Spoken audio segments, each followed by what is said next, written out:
We got two guys heading off to a clearing to see if they can get some big game going on.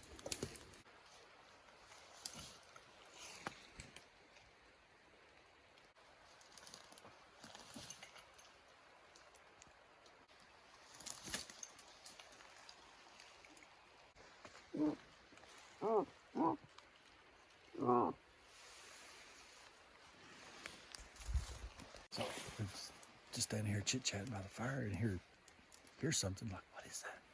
Get out there and listen. You hear a hog grunting going down right down to this within 50 yards of camp. That's amazing. It's great. Maybe I'll get them on the way out. Maybe.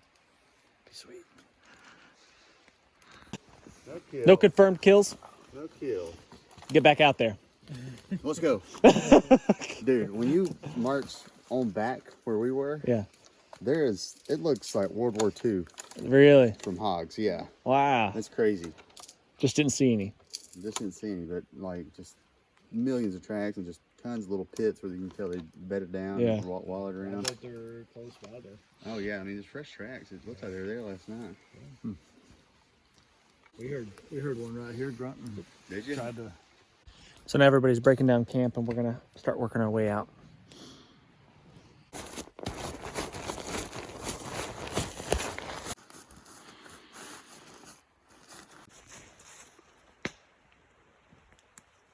The idea was that, you know, coming into this thing, the whole kind of experimental process was a lot of people have an illusion of heading out into the woods and saying like, you know, I've got my pack full of gear and goods, like I'll live off the land. But realistically, I think that between this half dozen guys with weapons, modern weapons, we killed a squirrel, right? Like a single squirrel. And if we were out here long enough, we stayed a few more days, one of us would come up with something, like it would happen.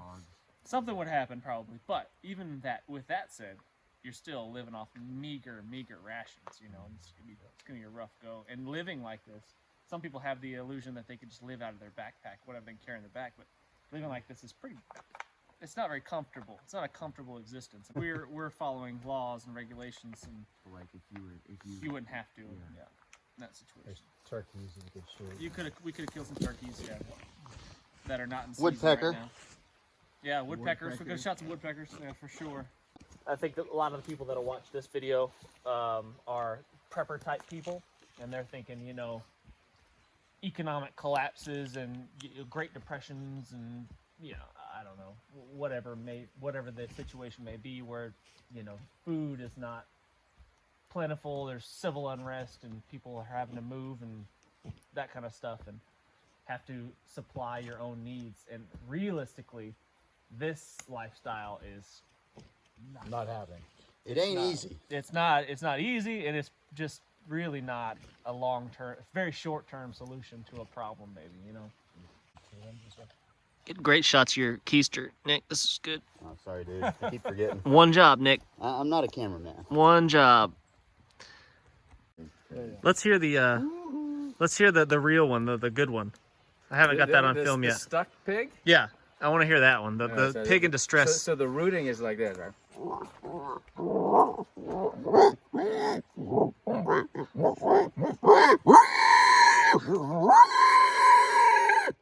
That's so good. That's so good. Yeah, that's perfect.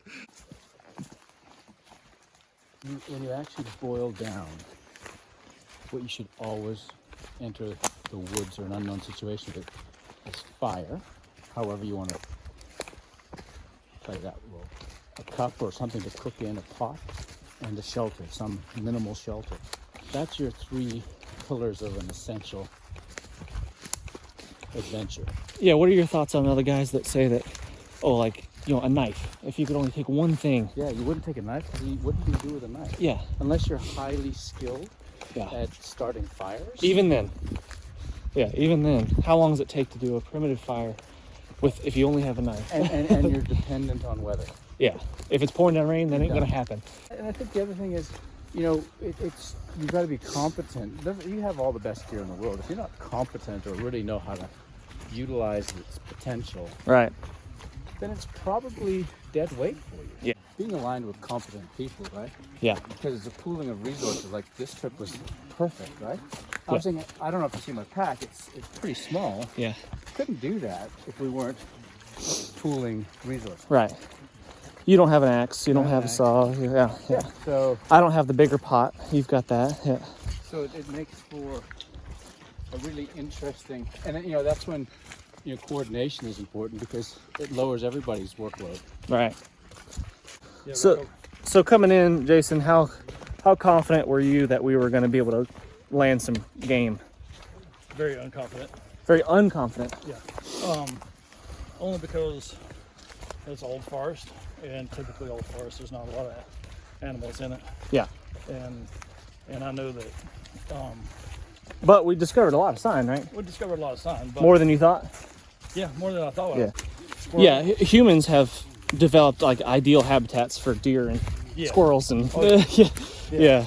I mean, down on the hunting club, we build stuff for them, right? You know, the best place to hunt would be like the neighborhoods. Yep. You know, like they have like the bird feeders out and like Absolutely. the gardens that the deer love to chew on. Like that would be the ideal place to hunt. The bears too. Yeah, and they're used to people, so they're not even scared of you. Like that'd be the Yeah, the scent's not an issue. I mean, yeah. If everybody gets this idea, suddenly like there is food shortages, the deer will be annihilated, just decimated in weeks. You know, you miss a couple meals, suddenly that deer looks pretty the one you've been feeding in your backyard that you're like, oh, look at the little baby deer, suddenly turns into steaks. I used to hunt with a bow in my buddy's backyard. It was it wasn't like suburb neighborhood, like track houses, but Right. but there were houses. I mean, you could see houses around. I was pretty confident that we would have got a handful of squirrels at least. I wasn't confident in the big game because my thinking is that we're going to be bringing a lot of scent in here, whether we're quiet or not. We're going to be making noise, disrupting the area. think about a squirrel and what he Keep an eye out for that tripod, guys. $20. It's got your name on it. What do you think he's in front? That's right. When you see the tripod, shoot it. That would be funny, but I would be upset, but I would laugh at the same time. Good to learn an alternative way to start a fire if needed. Was it easier or harder than you thought it was going to be to start a fire with? Probably easier, but probably more so because I had good direction to Yeah, for the that's setup. true. So Well, yeah. What if you didn't have instructions, and you just had to? I said, "Here's a ferro rod. Good luck." I mean, You would eventually got I feel it. like Probably. I got it eventually, but Yeah. probably not as quickly. Hopefully before it rained. Yeah. yeah. Chris is the only one that brought basically a deer rifle. Something designed for big game hunting, a 30-06 scoped rifle. And if, let's say you had to do this for real, this was live or die, not just having a good time with your boys. Would you still bring that, banking on the big game, or would you bring something like shotgun or 22 and hope for lots of small game? I think I'd definitely bring a shotgun. Would you? I think it's more universal. Yeah, So you could shoot a slug, you could shoot, that's my thinking. Yeah, several different rounds, right? With you kill everything, right? Yeah. Yeah. So I think that would be, I would choose that. Yeah, I always say, like, a shotgun, you can barely kill a chipmunk, Yeah. with the right loads, at the right distances, or you could kill a polar bear. You know what I mean? Same gun, just different ammo selections. And I think that there's nothing else that can do that besides the shotgun. On the show alone, the past 2 seasons, I guess, the guy that got big game won. Yep. So there is something to that gamble, right? Maybe you can't get all of the small game, but you've got the most effective tool to get the big thing Right. that will see you through a long duration. So I don't know, maybe there's something to it. It's a gamble, but it could pay off big. So I learned a lot rigging up, just watching you rig up the shelters and tying the rope off and everything. That'll come in handy doing tons of stuff. Yeah. Setting up The shelter, trucker hitch. tying down loads, million different uses for that, I think. Yeah, specifically like the trucker's hitch. Truckers. Being able to winch Yeah. it down real tight. Yeah. Yeah.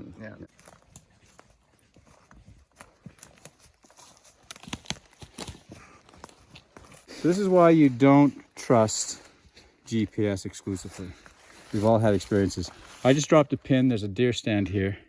And when I dropped the pin, it's, as you can see, it's, I don't know how far, but it's a few miles from Decatur, Georgia. And how far are we from Decatur, Georgia?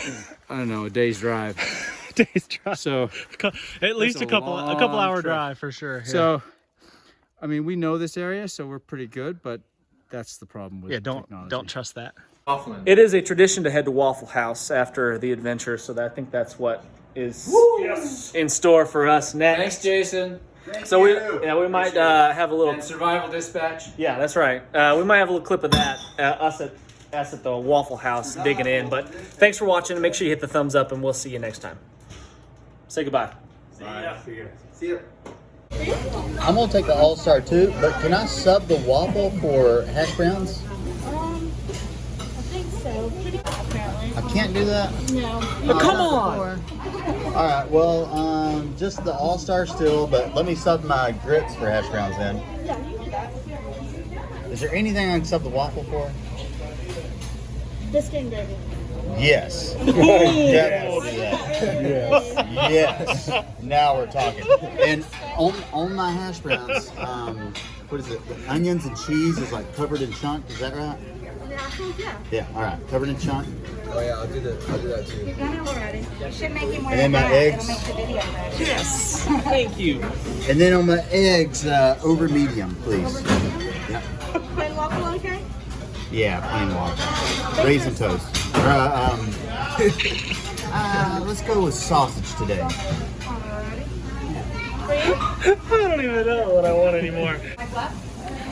Take two. Can I get Merry Christmas from Waffle House.